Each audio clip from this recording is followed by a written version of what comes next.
My name is Tomás Sercovich. I'm the CEO of Business in the Community Ireland, and you're very welcome to this session on Going Green, the sustainability challenges for businesses.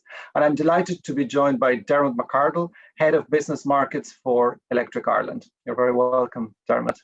Thanks, Tom. Hi. Please make sure to join the conversation online on Twitter and Facebook. So for those of you in the social media world, @BusinessShowIRL, and please use the hashtag Rebooting Ireland. Okay, so let's go into it, Dermot. And I guess when it comes to this type of conversations, sustainability is a bit of a journey. And I'm sure we all have a moment when we realize this is critical. This is a must for anybody. This is something we all have to recognize and take serious action. So I guess we all have a bit of a Damascus moment when it comes to sustainability. What is your Damascus moment? When did you realize this had to be the one way forward?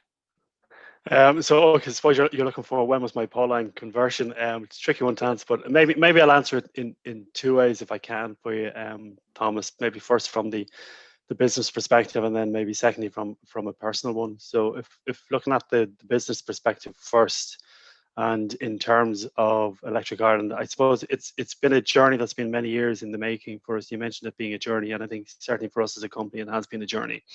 But in a sense, it's a return for us to our roots as a business. So Electric Ireland is part of ASB Group. We're going to be celebrating our centenary this decade. We're established in 1927.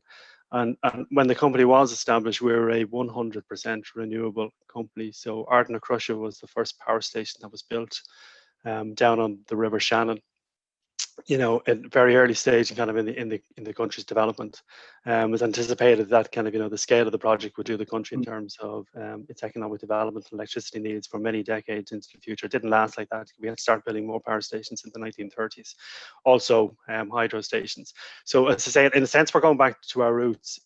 But if you look at kind of the wider journey on the electricity industry, the development of the electricity industry on the island of Ireland, you know, I suppose kind of it's led and it's facilitated the development of the wider economy, but it's never been what I'd call kind of a one-dimensional progression. And you know, in terms of just, you know, producing more megawatts, you know, cheaper and cheaper, there's always been a concern for environmental issues, and they've always been at the forefront. Like I'm over 30 years in the industry, and I can remember our drive and support, you know, for the replacement of fossil fuels, use of electricity to replace fossil fuels in the home and in businesses way back in the 1980s, you know, for heating solutions and for cooking, you know, kind of Economy 7 and Gold Shield homes, those kind of initiatives. So I suppose it's the nature of the electricity industry that kind of, you know, energy efficiency has always been in vogue. It's never been one moment, you know, that kind of, you know, converters. We've always had this at the forefront of our mind. And it's more efficient, you know, simply it's more efficient to manage demand, you know, rather than build new generators or extend the network. So the industry, I think, kind of has led the charge in decarbonising the wider economy, and we've pretty much met all our targets that were set kind of at an EU or national levels, unlike more difficult sectors to crack, such as, you know, transport and agriculture. So, you know, just in terms of business, I suppose there's been no specific moment of conversion. It's always been there, and it's always been part of the progression. But if I look at it from a personal level, I suppose kind of I'd point to my early involvement in the rollout of electric vehicles in Ireland. So I led ESB's e-cars program from 2012 when e-cars were first coming in to the market, and you know, choice was very limited back then in terms of the models that were on the market. The charging infrastructure was nowhere near as extensive or robust as it is now. But being involved in that project gave me a sense, I think, of where the future lay.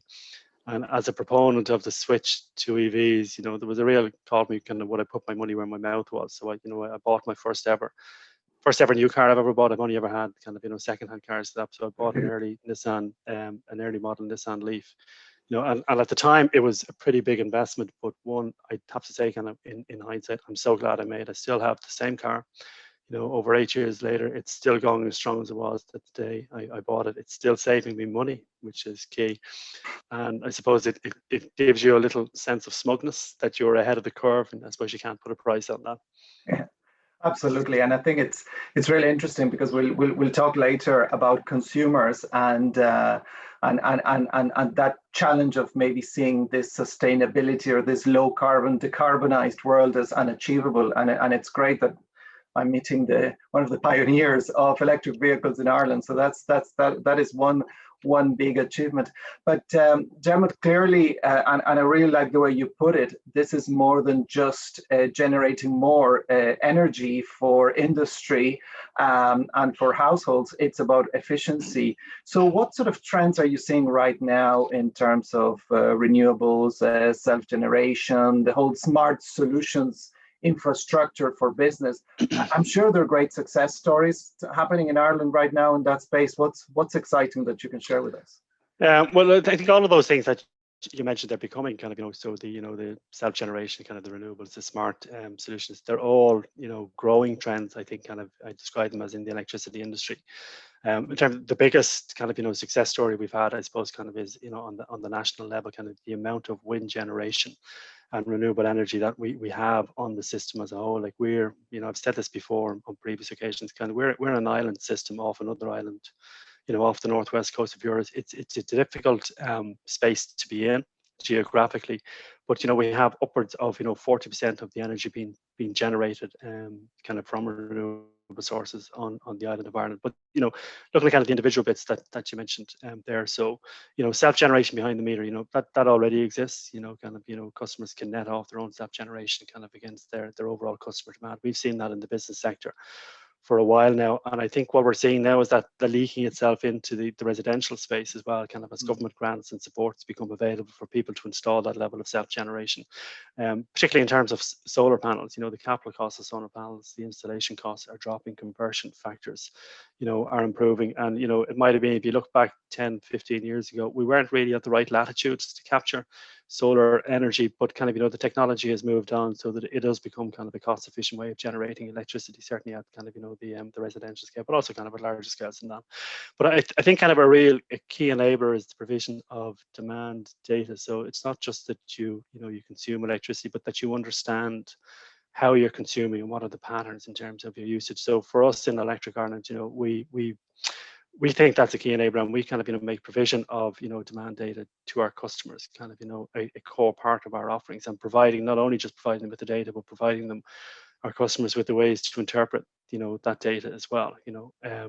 Smart metering's been available now for business customers for some time, certainly for the larger end of the market, the larger customers, where they can analyze their demand on a half-hourly basis, and that gives us as suppliers in the industry the opportunities to develop very specific products for our customers based on their individual energy demand profiles, and it gives customers the opportunities to take advantage of those products, enabling them to take advantage of energy prices when they're low. Typically when there's a lot of wind on the system, the wholesale prices are low on that basis. So you need to understand when you're consuming electricity so you can take advantage of that, and part of our offering to the overall puzzle is to make that data available to our customers. And we're seeing that level of data now becoming available to more and more business customers, and starting to move into the residential area as well, as smart meters are rolled out to all market segments. But I mentioned as well, I think kind of the ability to interpret the data is very important, and we're conscious that not all businesses are of the scale that they can employ very specific energy management managers or specialists in this area. So for our smaller business customers, we provide free of charge kind of a product that we call Premium Insights, and that enables the customers to have an understanding. So it analyzes the energy data consumption for customers and helps them to determine where they can make savings, where the peaks in their energy consumption are, gives them tips in relation to it. And then in addition, again, we provide, free of charge, kind of an online access portal for all of our business customers. We call that Business Online, where customers can access all of their account information, consumption data, to help them understand and optimize their energy consumption. So that's one aspect of it. We also have our customers source renewable power when they require it, and we've worked really extensively, particularly in the government sectors, over the last couple of years, to support government bodies, in Northern Ireland and in the Republic of Ireland, to green their energy supply. But we're also seeing it in the hospitality sectors, in particular, kind of where hotel guests are becoming more aware of environmental issues, and we've worked with these clients in these sectors to assist them to meet their own energy sustainability targets. Yeah, no, I think it's really interesting because you're talking on the one hand about great technological development, and then this demystifying this idea that it's only about high cost and very large companies, but that it's actually there are opportunities and solutions for all types of business and sectors. Which I think it's the big message that we need to bring out. And you were talking about supply chain management, which I think is really interesting. And evidently, COVID has exposed the fragility of some supply chains, and the need to have really resilient supply chains in place. But obviously this whole environmental, as well as the social and the governance, but the environmental dimension is gaining more traction. So are you seeing more interest, growing interest in terms of energy procurement and all this environmental dimension? And our Irish business is really understanding the opportunities to green their supply chain. I think very much so, and certainly kind of, over the last number of years, it's becoming more and more of a requirement. Like, I think these factors in terms of your sustainability credentials, if I can call them that, these factors are, they're rapidly moving from what might have been kind of a discernible differentiator to becoming almost kind of a hygiene factor in many market segments. It's something you simply have to have. And we're seeing that ourselves now within kind of electric Ireland. We're seeing tenders tending to include kind of a much more holistic set of criteria than just, it's not just about price and the quality of goods or services you provide. There are much more kind of, holistic, as I say, kind of set of services, but particularly environmental criteria. They're, rapidly becoming standard inclusions in tender and procurement processes. And, to my mind, kind of that's a result of both, it's social pressure, public pressure, policy, at a governmental level. But I also think kind of the upcoming generations are probably the most environmentally aware in history. Like, at least if my own children are anything, of a benchmark, no matter what kind of we'll buy in the house, there's always a question, well, kind of, is it recyclable? Kind of, is it repairable? How much of it can be reused, whatever it might happen to be. So I think kind of, there's a generational thing moving as well. So that's just indicative of society as a whole moving in one direction. So I think companies and Irish companies want to be able to demonstrate, their capability and their own deliverables against those social objectives. And their own corporate social responsibility objectives as well. And I think we're seeing them building it into their procurement process. So, kind of, it's something that we're very conscious of. And again, kind of as a supplier, we work very closely with our customers to make sure that they can deliver on those needs, where we're supplying renewable power, we'll source renewable certifications for all of our green supply contracts for our customers as well. Yeah, no, and I think it's great. I like how you put it, that this is more a hygiene factor, whereas for years, we were all been struggling to make the business case and the motivation for having those sort of green credentials. Now it's not a part of business. It's great, as you're saying, that also public procurement is driving this, as well as private sector procurement. So I think that's really really exciting. And I also think that there's probably a great opportunity when we think about foreign direct investment. More and more, I'm sure they are coming with strict requirements when it comes to everything they're going to procure. And obviously energy is a big element of the mix. So I'm sure that's something that it's very relevant, whether it's a data center or a manufacturing site, so forth and so on. Totally, absolutely. Yeah. At the end of the day, I guess, Dermot, we're all end consumers, and you were talking about your own journey to the EV, your electric car. Where do you think the Irish consumer mindset is evolving? Because I guess, I presume there's still a journey to go there in terms of, I'm sure we all want to be more sustainable, but we probably just don't know really how. So from what you're seeing in Electric Ireland, where's that journey taking the Irish consumer in this mind shift change? Yeah, but I think kind of, I suppose the consumer is becoming more and more demanding in this space. Kind of, it's, as I say previously, kind of, this is almost a taken for granted that you have sustainability built into your offerings, but that doesn't necessarily translate into consumers being, overly proactive in, sources. They expect business and the business community to deliver on these things.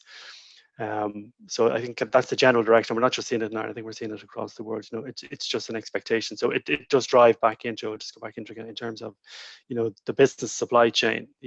Today, whether you're tendering for a public, sector contract, or you're supplying a manufacturing company, right down if you're a kind of a shop and you're selling, a bun or a scone and coffee to your end customer, kind of in the retail environment. Your sustainability credentials, they're vitally important to your customer base. So I think kind of the Irish consumer, no different to the international consumer, is aware that these are important issues to be addressed and expects us as business communities to help them deliver on that. And so I think kind of for businesses, kind of boosting your sustainability credentials, it's gone beyond being an exercise in compliance or an opportunity to enhance reputation. It's about us playing our part and helping all of us, kind of society as a whole on the journey to a low carbon transition. So I'd say it's like investing in other vital areas of the business, whether it's your HR, your technology, your security, kind of the area of sustainability is no different. So when you're embracing sustainability throughout kind of the organization, you can make a real difference to not just the environment, kind of but the business ethos of your company, kind of, and the financial bottom line of your company will benefit from embracing that kind of agenda. And again, kind of I suppose kind of we appreciate certainly within Electric Ireland, kind of it's a little bit easier said than done. So as a supplier, we see ourselves much more as an energy partner, to help customers of ours make that journey. We'll provide them with advice, we'll provide them kind of with whatever products they might need. But there's other areas. We have a sister company within the ESB group called ESB Smart Energy Services, who have a fund available, a 75 million euro fund available for larger business customers to help them finance energy efficiency products. So I think business has a part to play in this. And kind of us as a significant business in the Irish economy, I think we're very conscious of our part to play in that as well. Yeah, no, absolutely. And I think it's again back to cost, because it is a driver, and I think it's great to see that now it's not a question of choosing between sustainable or cost. Yeah. The drivers are not mutually exclusive, and I think that is fantastic. And the more we can showcase that to consumers, because we know, and you were talking earlier about the younger generations and young talent in business, they also want to be part of that movement that it's making a change. Totally. So I think, Dermot, my last question to you, I guess it's the key message in that. For some people, if they think of climate change and the road ahead, maybe this is an exercise around risk management and reducing your exposure to risk. But then there's much more than that. This is an opportunity to think about new business ventures, new ways of making businesses more sustainable. But I think maybe that there still is a challenge in seeing that as an opportunity. So what would be your one key message or your top advice to a business that is struggling with looking at the long term and thinking about energy being a major source of emissions and saying, well, this is not going to change, otherwise I can't grow my business? Well, the first thing I would say is kind of you can't ignore it. That's probably the single piece of advice I give. I think kind of quite simply it's inevitable. So you can't ignore it, you can't avoid it. I think kind of embracing sustainability, it's just simply a necessity for modern business. It's no longer a matter of debate anymore. I think society as a whole has already decided the matter. It's done. That debate is finished. So trying to hold out against the trend, it's a little bit like King Canute trying to hold back the tide. Business needs to embrace and engage with the sustainability agenda. Now, that's not to say there aren't significant challenges. There's significant challenges with any transition, not just where the journey. There's lots of other things. COVID is still in play, Brexit is still in play. We're seeing the emergence of protectionism in global trade. They aren't reasons not to embrace this, and it does drive real opportunities for Ireland's energy consumers and businesses. But there are challenges. Energy costs are a big component of a lot of businesses. Cost base. It depends, but a lot of businesses would cite energy costs as a big component of their cost base, and to a large extent, there are parts of that you can control and parts of that can't be controlled. I mean, to an extent, overall energy costs are in the hands of national policymakers and commodity markets. If commodity prices like gas and carbon go up, energy prices will follow suit, and if they fall, kind of energy prices will follow suit. But while businesses can still, optimize their energy usage. They can still determine kind of how they use energy for a business and match, their energy and demand profiles against kind of, the most optimal time to do so. So there are opportunities there for businesses to do that. The same, just on the carbon issue itself and the full decarbonization kind of, it is a journey. I'd say that kind of, it's not something that you just switch on and you become a carbon neutral society overnight. We've been on this journey for, a decade or more at this stage. And there's always a balance as well, kind of, you have to balance the need for security of supply as well. I mean, nobody will thank you if every energy unit consumed in the island of Ireland, was fully carbon zero, but the lights didn't turn on when you needed the lights to turn on. So, wind doesn't blow all the time. So you do need to have backup mechanisms. So we're probably never going to get to a zero carbon energy infrastructure, but certainly we'll get to a low carbon structure as well. So, they're just a couple of the challenges which still are in place. So what I'd say is kind of, it's not a simple question, this move from a carbon intensive to a low carbon economy. But it is a journey where we all have parts to play, and that includes businesses. So we all need to embrace it, but it's not just businesses, it's governments as well, it's policymakers, it's customers and consumers and, society as a whole. Absolutely. And I think that I would take as the key message, Dermot. This is about all of us playing a role in this journey, and thus acknowledging it is complicated. Also, it's inevitable, which is also really important. We'll leave it here if that's okay with you. It was great to catch up, Dermot, and thank you very much for being part of this session. See you soon. Thanks, Thomas. Thank you. Bye-bye. Bye.